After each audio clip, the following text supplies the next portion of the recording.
Testing, hot outbound call, 1, 2, 3, 4. You want to hear? Are you ready? Make the approach. Plant your feet firmly in the ground. Head down. Eyes on the ball. Relax. That's it. Get your left arm straight. Your right arm straight. Relax. Lower your right shoulder. Go! The Honeymooners Podcast, the only podcast that is all about the greatest show of all time. With the stars, Joe Conti and Louis Fatts.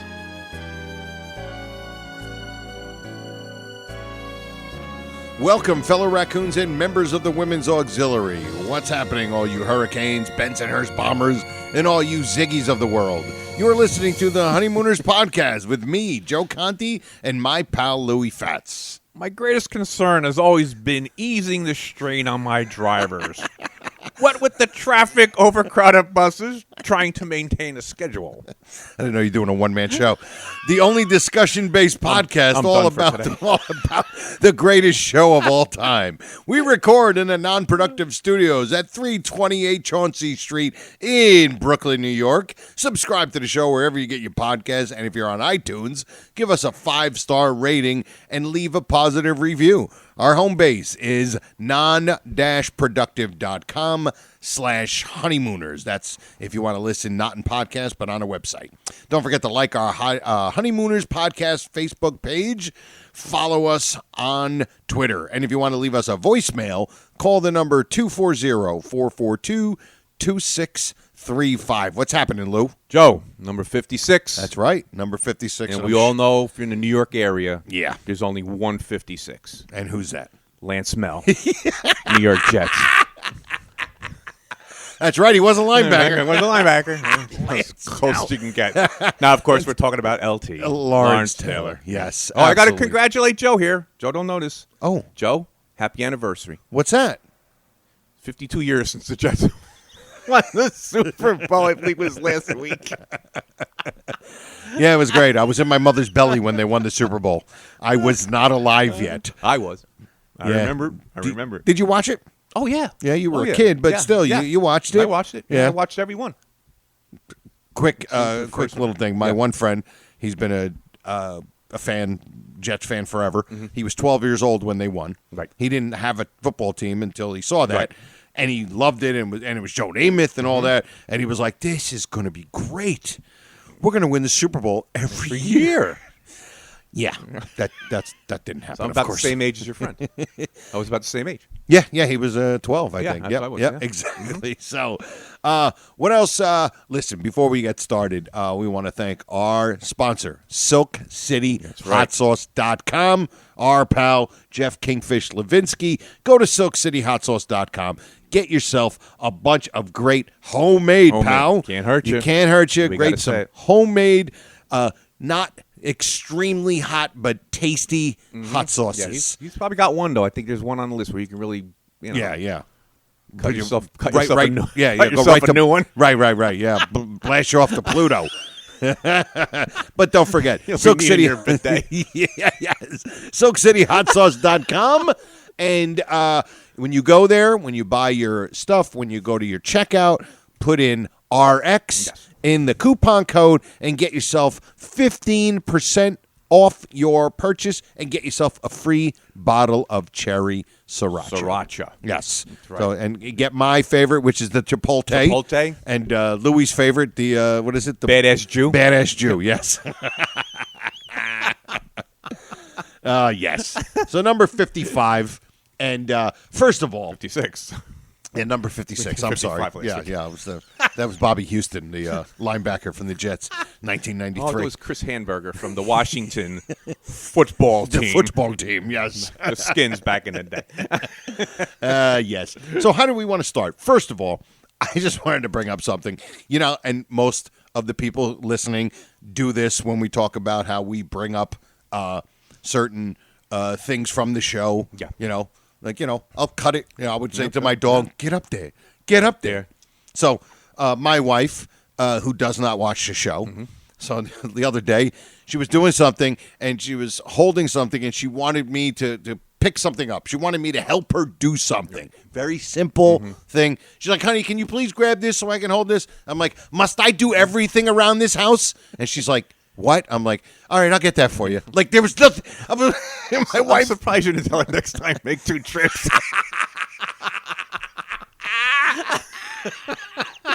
And she'd be like, can you grab that for me? I'm like, next time, make 2 trips. She's like, what? Yeah, and my wife doesn't watch the show, and my wife is a redhead. Just to give you that. She got every line from you. Yes, exactly. It's probably why she hates the show. And what we have to bring up is the great response. Oh my from God. the guys and girls. Yes. From our top list of top props. Our list of top props. And me and Louie gave ours, and then we put it out there and said, hey, listen, email us or send us messages on your top props, and we got some. Oh, we got some great ones. things. Joe, some things I didn't. I mean, obviously you can't think of it, right? But there's things I didn't even think of. Yeah. Even when you gave me, I mean, I didn't even think of the list on the wall. I think it's a phenomenal one. Yeah. And I didn't even think of that. But the things that were coming over were hysterical. ridiculous. There were some of them were actually funny. Yes, they were like really funny. Like what was Ira gave it fortune, and he wanted Carlos's Mambo shirt. Carlos's Mambo shirt. Can I get that in a double X, please? I want to get the Carlos. Yeah, can you imagine that? You're on Amazon and you're searching for the Carlos Mambo shirt. The Amazon police would come and be like, "I've been taking them away." Then we had that. I love. Yeah, I know you like one. Go ahead, tell everybody what your Freddie Muller's car. Brilliant. Yes. Because it wasn't because he wanted the car to put in his garage. Right. He wanted to have a 1947, whatever it was. That thing was. It just would be great. Because, first of all, the car's probably worth $175,000. On Mikamoto show, whatever that thing is on TV. This is Freddie Muller. Now coming on the line, Freddie Muller's 1947 Studebaker. And they'd be like, whatever who's Freddie Muller? Packer. They would have no idea. Oh, and you know what? I just remember this. And on Facebook, you know how you have you don't know, but it's one of my favorite things about Facebook is the memories. So each day, memories comes up, and it'll be like your posts from the same day in the last years. Okay, right. And from like 4 years ago, I put up one, and it came through, and it said, you're watching too much Honeymooners when you have a dream about Alf Landon. So apparently I dreamt about Alf Landon back in January of 2016. I wonder if we were dreaming, is Alf Landon going to be presidential timber in the future? Yes. Maybe I just thought he was going to be a piece of wood because of timber. Who knows? But the lists were fantastic. Oh, this is great. And I like the response, Joe. I think that part of us doing it was to get people to respond. We wanted to see what was going on out there, and people really responded. And plus, we wanted to hear their ideas. Yeah. And some of them were so outlandish and great, funny. Yes. I mean, Ira wanted the fortune. He wanted fortune. The stuffed fortune, the fake parrot. And so this is the fortune? Yeah. And one thing we were talking about also was the amount of people who wanted the vacuum cleaner and the house phone. Yeah, the house phone. I couldn't believe how popular the house phone was. Actually, when you think about it, I get it because the house phone thing, it's obviously, it's a prop. It's a prop. It's made up. That is a prop. But it's cool looking. Yes. It's a vacuum cleaner. The first 10 people, all of them had the vacuum cleaner. And I'm like, it's a vacuum cleaner. But they wanted it. They wanted it. It's just it what was it is. One of the weirder ones that, not one guy said it. No. Like 10 different people. A lot of people said it. The vacuum cleaner. And I also liked Tommy Monicotti's water pistol. You know what it is? It's anything. It's that is great. Think about that. It's great to have that. Because it was in an iconic moment. Yes. And drink, everybody. Yeah. And just a hilarious, and especially when Tommy Manicotti says Mr. Crandall, because we talked about how brilliantly through the behind the door, he did it so great. Yeah. The Tommy's water pistol. God, it's great. It's just and even one and the reason why I have the picture, because I took a picture of it, It was our one friend said the suitcase, which a lot of people said the suitcase. The suitcase, yes. But he put the suitcase, and it's who is it? It's I forgot I can't think of his name. I'm sorry. The suitcase. In fact, my parents had a similar one that I brought to a real estate closing with small pieces of paper cut like dollar bills. Not a million of them. And when I showed Louis the picture that he sent me, it looks exactly like the one that Norton had for the reading of the will. Speaking of the suitcase, somebody also said they wanted the suitcase. They said the black one. I'm like, what's the black one? It's the one that Trixie comes in with when she's going to her sister's. Oh, you know what? I didn't even notice. If you showed it to me, I wouldn't know. If you just said, what is this from? I'd be like, I don't know.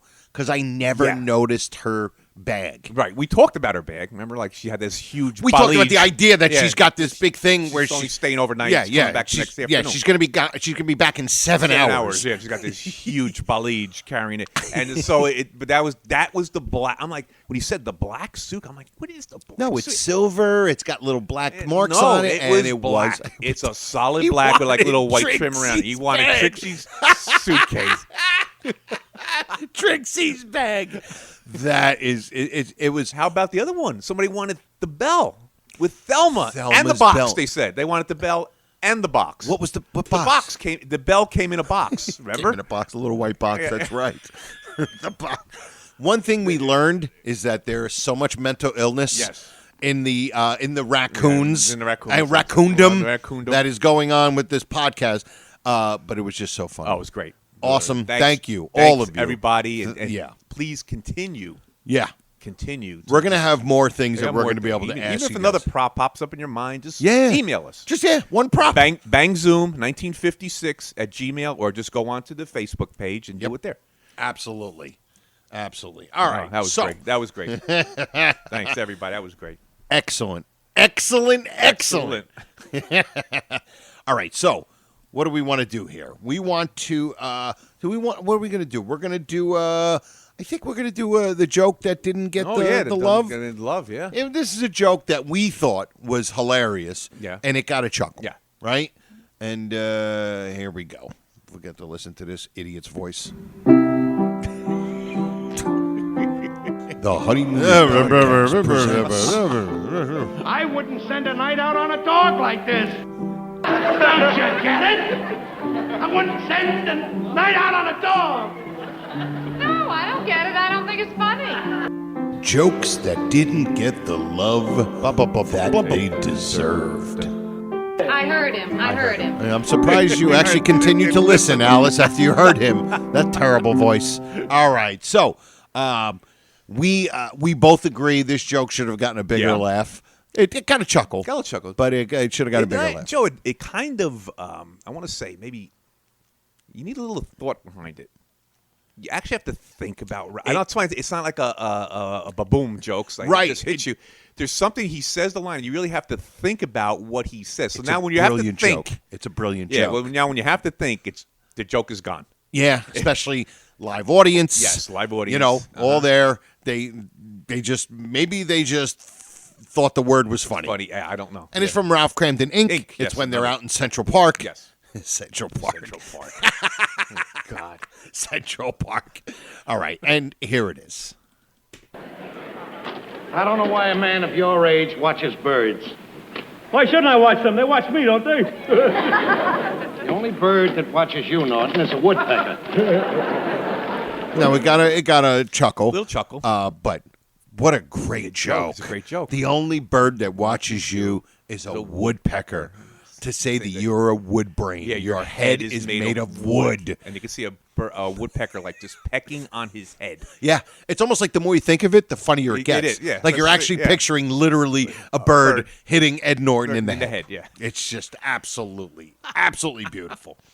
All right, so what we want to do is the premise of this show is we're going to discuss and also play a great scene from a great episode. Like they're not all great scenes and great episodes. But we want to basically talk about how great, because we always talk about how great Gleason was, right? The Yeah. great one. The great. His physicality, how so funny, his facial expressions, the clown. He was a clown. He was, Right.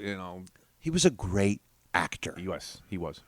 And in this, we all know that he has great scenes and he's such a great reactor. Yeah. That's what I think. Even when he's being hilarious, whether it's the bug eyes or, something's happening and he's like, oh my God. What I always think of is when he first walks in, when they're all dancing the mambo. Oh, that's a great entrance. That entrance. And then when it's all coming to him like what is going on here? Right. But what we want to do is play from the episode of where is it? I lost it. I do this all the time. Unbelievable. Now I got to go back to season the magic 1. board. It's from Opportunity Knocks, right?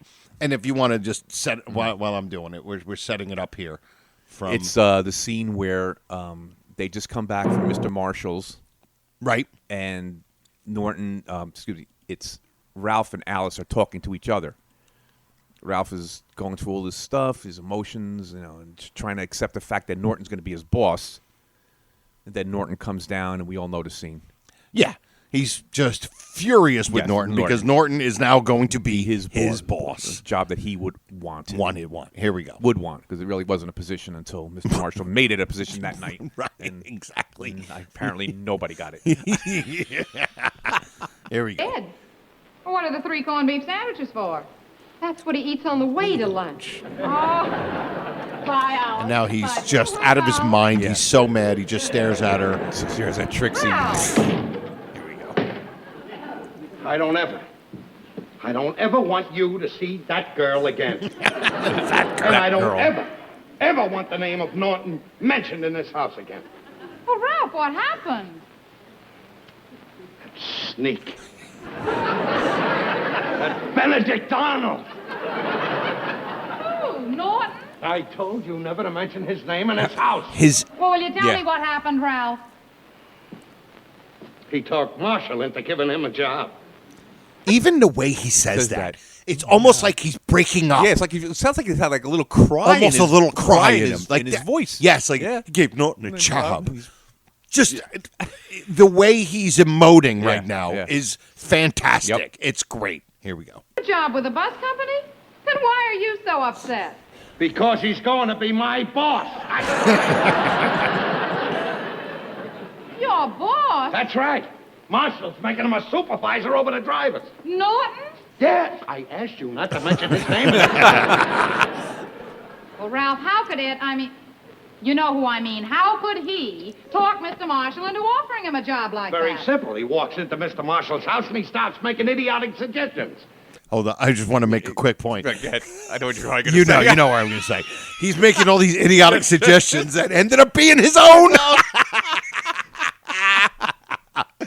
But yeah, right now he's still full of frustration and confusion. Yeah. He's confused. He can't understand how Ed Norton could just do this and now get a job that he, well, here we go.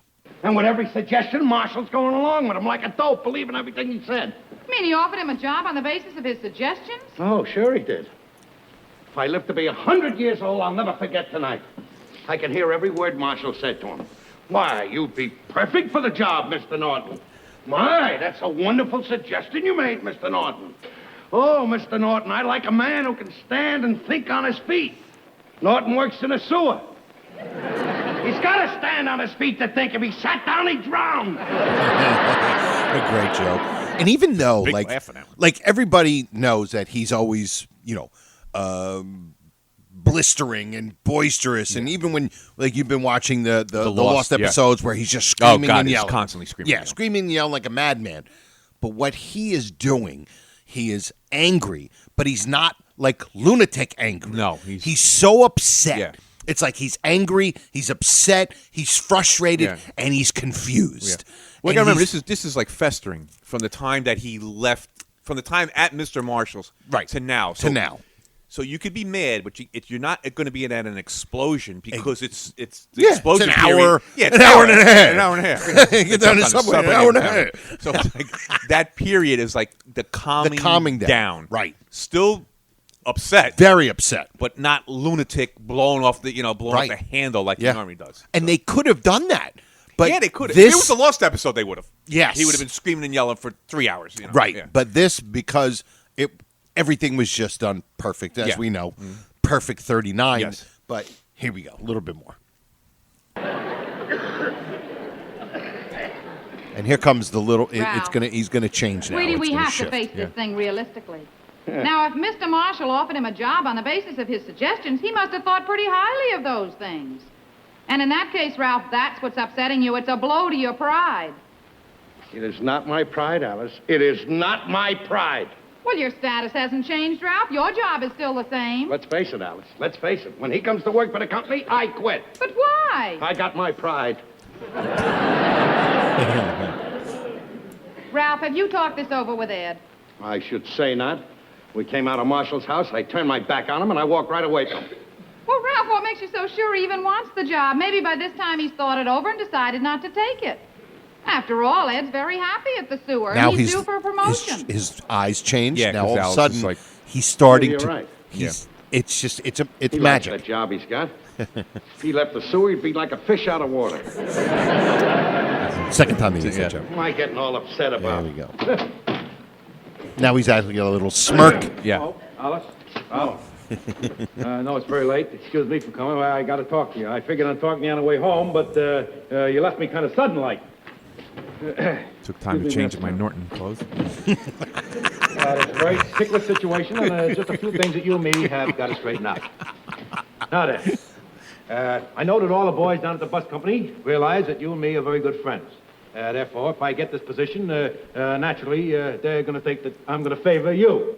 Now, that's bad for you, it's bad for me, it's bad for the company. Right now, So, he's confused. I figured that for the first couple of months, you could call me Mr. Norton.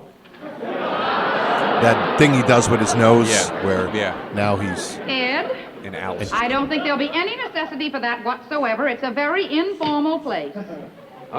You got a point? You got a point, Alice? Got a pernt. Okay, now we were Yes. talking to Joe before the show, and obviously it's Ralph and Ed, but Alice, Audrey Meadows is phenomenal. yeah, She's standing between them. Yes. Now here's she's like being the mediator. She's Yeah. almost like a referee. but she's a referee, but she's really on Ralph's side. Absolutely. You could see her using Ralph's word, steaming. Yes. She uses in the Lost episodes. Mostly. But you could see her steaming. Yes. Where she's like, she takes the deep breath, and Right. listening to Norton. Like if she was that kind of person, she would have punched him right in his Right, face. like what do you do? Not because she would be mad at the fact that he's of what he's saying, is that he's saying it to him. Like, are you an idiot? Yeah. You know he's upset. Yeah. Why would you come down here and say that? Like, what's wrong with But you? also that she said it's a very informal company, so Correct. she's like making it sound like Ed. yeah, And knock it. No, it's off. like Ralph is reading this as Ed being so superior to him Right, now, right. and that's wrong right there, and Correct. right on the spot. That's the wrong thing Yeah. to say to Ralph right now. He's Exactly. acting as his superior. yeah, Like, exactly. he's going to be my boss. That's why. right. He's so, already acting like my boss. Yeah. And Alice is steaming along with Ralph. Yep. And she- Took his side Yep, completely. yep. Here we go. That's right. You could call me Ian. And she does it again. Listen, Ed. Yes, Right there. she's upset again. Upset again. Yeah, and the thing is, what I was saying to you, calling me Ian, there's nothing like submissive about that. It's like, hey, Ian. Ian, it's yeah. like it's almost like a equal ground thing. But obviously, they make it But like back in the day, that's what they used. That was like the thing of executives were Right. called by their initials, Right. And so, Yeah. remember, which is 1955, 6, right. So But I'm saying it's it's still like almost, he's like still a superior by calling him hey. Like even the one when they walk into with the dog food. right. Hey, JM, what's Of this? course, right. Mr. That's what I'm Packer, saying. Mr. But they were Tappan, saying it to each other. Yeah, so to I'm each other, thinking, like right. executives to executives. Right, you know, right. so, You can call me Ian. Ian. I figured he would start with Ian and then go to Mr. Norton, because Norton. Mr. Norton, it's like he ain't calling him Mr. Norton. All right, I'll pull it back just a little bit. Here we go. Now, that's bad for you, it's bad for me, it's bad for the company. Company. So, I figured that for the first couple of months, you could call me Mr. Norton.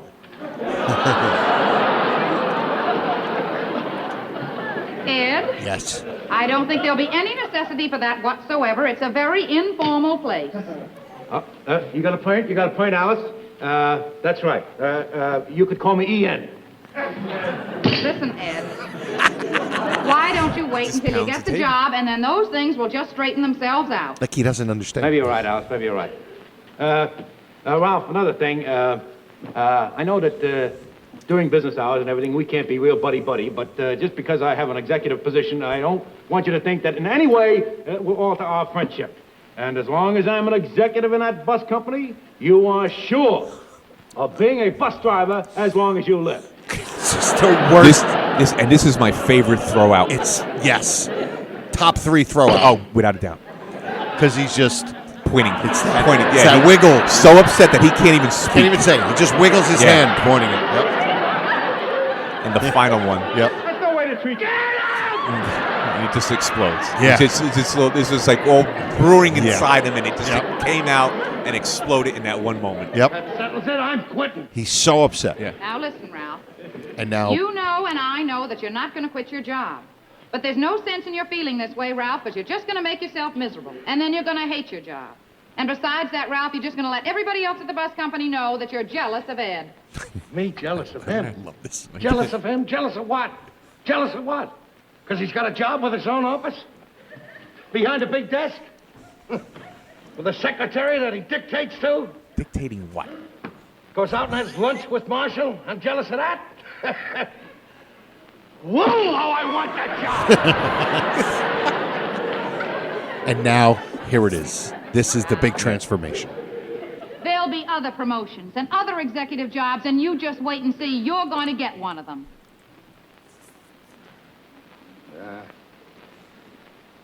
What's the use of kidding? He's so dejected. Yeah. Oh God. You picked the loser. Pick the loser. I'm never going to be any executive. Never going to be anything but a bus driver. 16 years I worked for that company. Where am I? Same spot I was in when I started. Self-pity. Yep. Norton meets the boss one day, makes a couple of suggestions.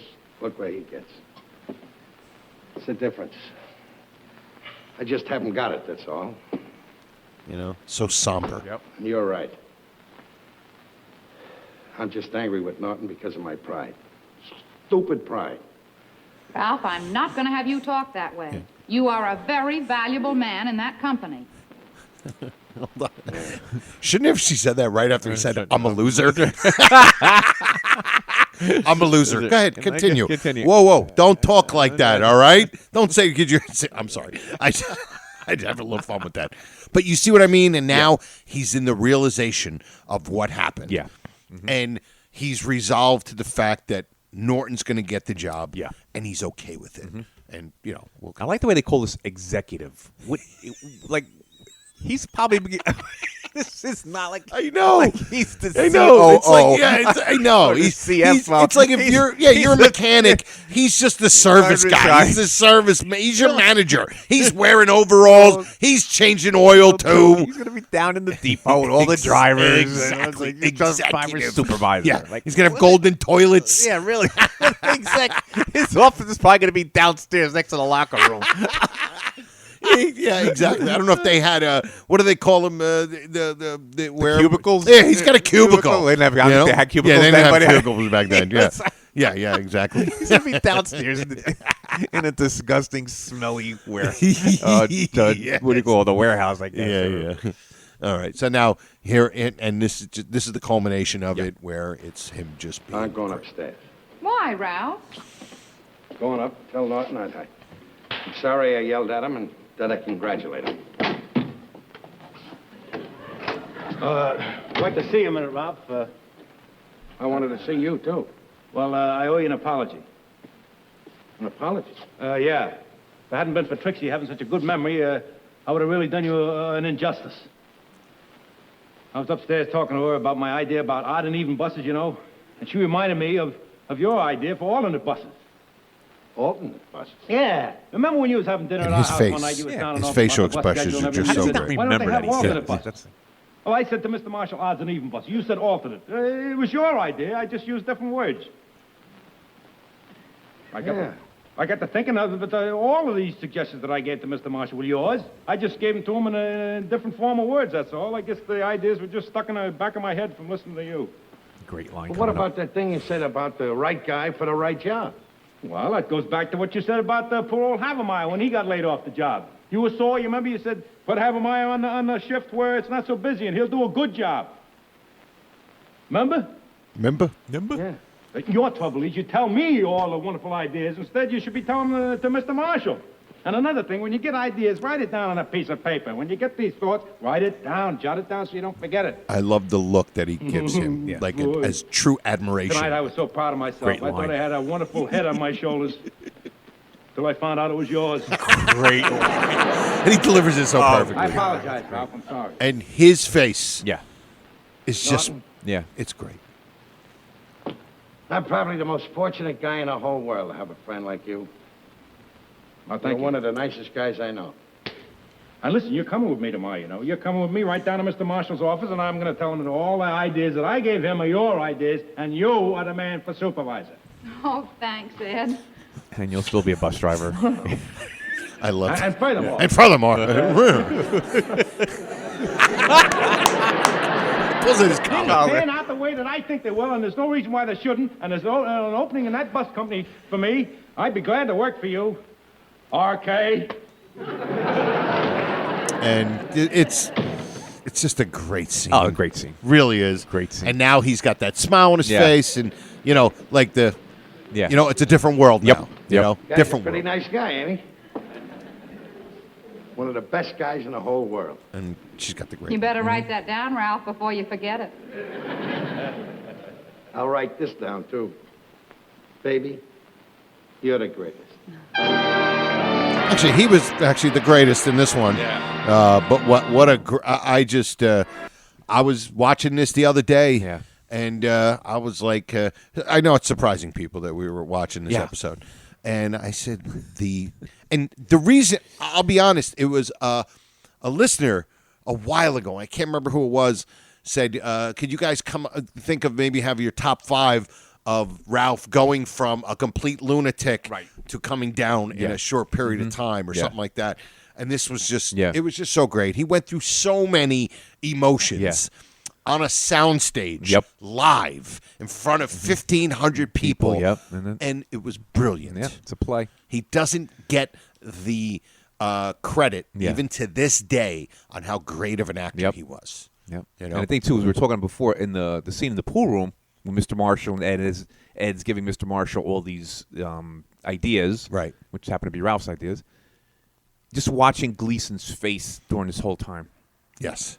And it's building up. Yeah. It's building up. He's just thinking Norton's making some idiotic suggestion, Right. and And I then guess all- how you break this, how you do the break shot. Now, all of a sudden, Now it's starting to build. Yeah. Then when he said, "I'm looking for a bus driver supervisor," like, oh, and that's what put Ralph over the Yeah. top. Just like, just put him what? away. Like, you could Yeah. hear him say, what? Yeah. But Joe, even in the scene where you're talking about, the scene you were talking about in the table scene with the three of them, and how we were always one, like, how is Ralph staying so like within himself? How come he's not exploding as soon as Norton said, like, Mr. Norton? But he didn't. Right. He didn't. He just kept his cool. Yeah. I don't know if I want to call it cool. Right. But you could see it building up until the throwout scene, and Yeah, you know. and it actually built up to a hilarious moment. Oh, You know what God, I mean? yeah. Oh, yeah. Which is why we're doing a podcast Right. about a show. Because first we come up with a great line, Yeah. until wonderful head on my shoulder, and it's like, found out it was yours, Right. That makes the laugh of the scene, because it's really not a funny. It's not a funny scene, Right. Kind of feel for Ralph.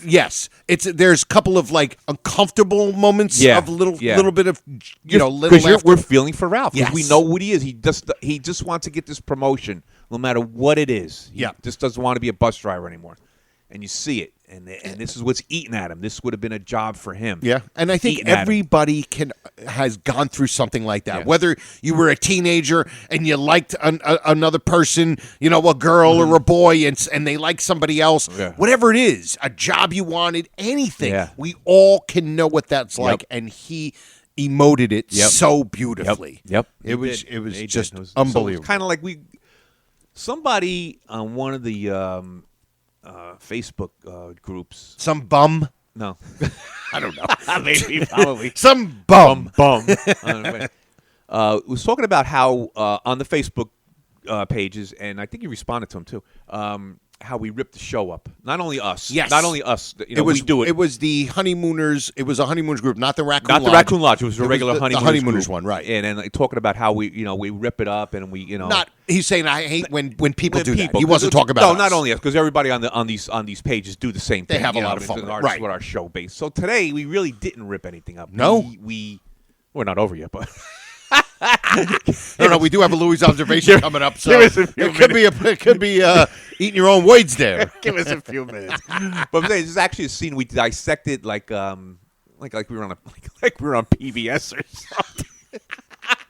It's like the McNeil Lehrer report. Yeah, exactly. All of a sudden, somebody yells Rosebud. Yeah, people listen. Gee, what the hell? Joe Louis must be on vacation. Is this a Citizen Kane podcast? What's going on here? I tuned in for a few laughs, and I'm getting this. Yeah, I'm weeping while I'm listening to number 56. What's going on here? I'm feeling for Ralph here. All right. Well, we just wanted. Yeah, it's just a way to just a way. Yeah. Yeah. He doesn't get the credit. Yeah. Even to this day, he's the only one that didn't win an Emmy. Whatever the TV thing is. Right. Yeah. I think both R. Carney and Audrey, well deserved, obviously. Yep. But he didn't win anything. So I think Freddie Muller was nominated for best supporting actor. Yes, he came up as three different guys. He came up as Freddie Muller. He came up as Joe Rumsey, Joe Muncie. All right, and we're not done yet. We're almost done. We are now to. We haven't done one in a while. Oh yeah, and here it is. Love that. And now, from the observation deck overlooking the Johnson Building at 328 Chauncey Street, the Honeymooners podcast presents Louis' Observation. All right, Louis' Observation. We haven't done a formal one in a long time. Correct. With the music. We've done them, but we did it with the Christmas episode, but we did it within the whole episode. Yeah. All right, so here we go. I like being formally introduced. Formally introduced. We could just play it, right? Yeah. Here we go. It's quick. Yeah, it's quick. And you guys all know what episode it is once you hear it. Right there, everybody should know what it is. Yeah, they all know. This stuff is terrible. It's the paper, boss. We don't stand a chance. The government takes all the good stuff. All right. Now, so I do not know what this observation is. I have a... I don't I have an idea, okay, but I don't think I'm right. All right, I don't think I'm right. Okay, here's the observation. Okay. Whose idea was it to put August Gunther in a tank top?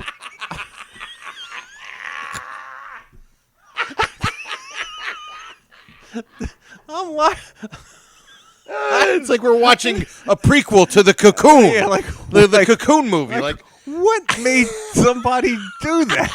Yeah, why wouldn't he wear a suit? Yeah, not even like a suit. I know suit. He's the printer, so you know he's not going to be wearing a suit because he's the guy's actually doing the printing. Oh, This got like the printer's hat on, that printer's visor. Right. He should have been playing poker with Felix and Oscar. Yeah, with the visor. And I was like one of them things. But like a tank top? Couldn't put a shirt on him. Guy's 80 years old. And this is what I thought you were going to do. What? What's with the voice? Oh, August Gunther's voice? Paper, boss. Like, what was that? Where'd that come from? Because he could have just said, it's the paper boss. He could have thrown a little bit of like a thuggy type of, accent to it. But all of a sudden he goes from, make your strong point stronger to, it's the paper, boss. Good imitation. The government gets all the good stuff. Like, what is that? The tank top. I tell you, he had some good pecs, though. I tell you, he was ripped for an older guy. Because you figure they're in this basement, so that's where they're printing this stuff. So you Probably figure maybe, chilly. it's probably chilly down there. So why would he be in a tank? Because you figure maybe he's like in this sweatshop printing this money. But the money's right in front of them, so it's not like he's off somewhere. Tank top. Oh my God, that is so funny. Oh my goodness, dude. My favorite observation so far. No way. In the 56, that one killed me. Absolutely killed me because we're not ripping the show. No, right? I don't want to upset the one guy, Mr. Snowflake. But it was just, why is August Gunther in a tank top? He's in a wife beater, for Pete's sake. A wife beater. He's 80. I can't see anybody who's like. Did you see his wife? Yeah. If he even sneezed on her, she would fall over. Oh my goodness, dude! August. That is fantastic. Oh, that is August, great. You're gonna wear that tank top tonight. Yeah. Oh, August, your tattoos haven't changed a bit. I like that one. Your varicose veins look so great after 40 years of marriage. 40 years. All right. Are you ready? Are you ready to finish the show? Oh, yeah. Here we go. I think they all are, too. All right.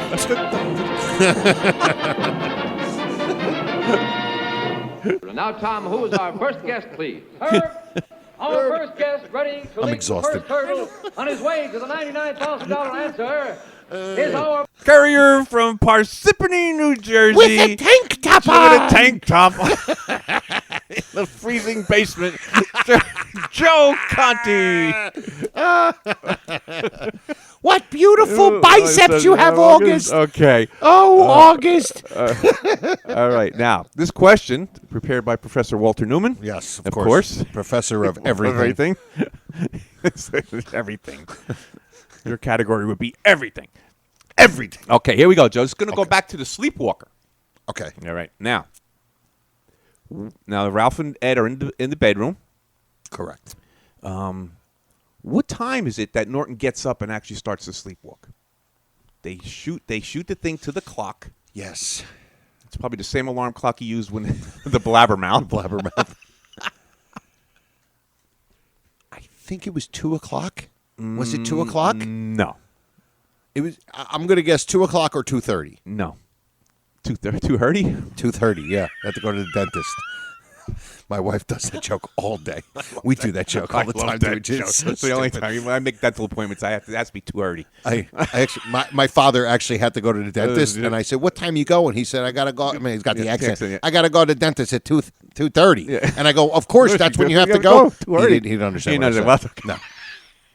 It's 3 o'clock. 3 o'clock. 3 a.m. 3 a.m. Oh wow, they go to bed. I think it's 11:45. They show the clock when they go go to bed or sleep, whatever you want to call it, and then the scene, the camera goes onto the clock again. It's 3. It's 3 o'clock, and that's when Norton gets up. Now, did they show it again when the doctor gets there, like at 4 or 5? Did they show it again? I don't think so. Right? But I think it's probably still on 3 o'clock. Yeah, exactly. I don't think it moved. Yeah, I don't think it moved. Yeah, wonder if anybody wanted that for a prop. I think somebody said the clock for the they want the blabbermouth alarm clock. Yeah, yes. which might be the same one. But could still. be.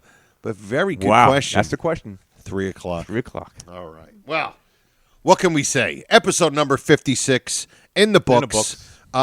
Thank you, everybody. Of course, everybody who sent us their top fives. Oh man, we were thinking about doing a bit where we would mention a prop of the week. Yeah, why not? We need more bits. We're running out of flubs for Pete's sake.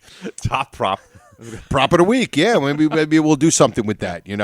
So who can we thank? First of all, we got to thank SilkCityHotSauce.com, our sponsor. Don't forget, go to SilkCityHotSauce.com, purchase some great homemade sauces, and then put RX in the coupon code, get 15% off and a free bottle of cherry sriracha. And who can we thank? The Facebook group, the Honeymooners Raccoon Lodge, with our pal, Brother Norton and Joy, the mediators. We thank them so much because they allow us to promote on their group. Yep. And Joy is so great. She always lets, hey, raccoons, check out our podcast. Yes, she does. She's wonderful. Thank you. And then I do my other show, the Conti and Kenny Show, every Monday night on morelikeradio.com. And my 1-hour comedy DVD/CD called Happiness, you can order or listen to anywhere you can download content. It's on all the iTunes, all that stuff. Mm-hmm. And I think that's it. I'm right? doing absolutely nothing again this week. No, you're not going shopping or anything? Oh, yeah, well, that's part of my... All right. 56th week in a row I'm doing All right, everybody. Thank you so much, and we'll see you next time. E pluribus raccoonum. Night, all. Good night. Thank Good night. you. Good night. We'll have to do this again real soon. How about tomorrow night? This has been a non-productive media presentation. Executive producer Frank Hablawi. This program and many others like it on the Non-Productive Network is distributed under a Creative Commons Attribution Non-Commercial No Derivatives license. Please share it, but ask before trying to change it or sell it. For more information, visit non-productive.com.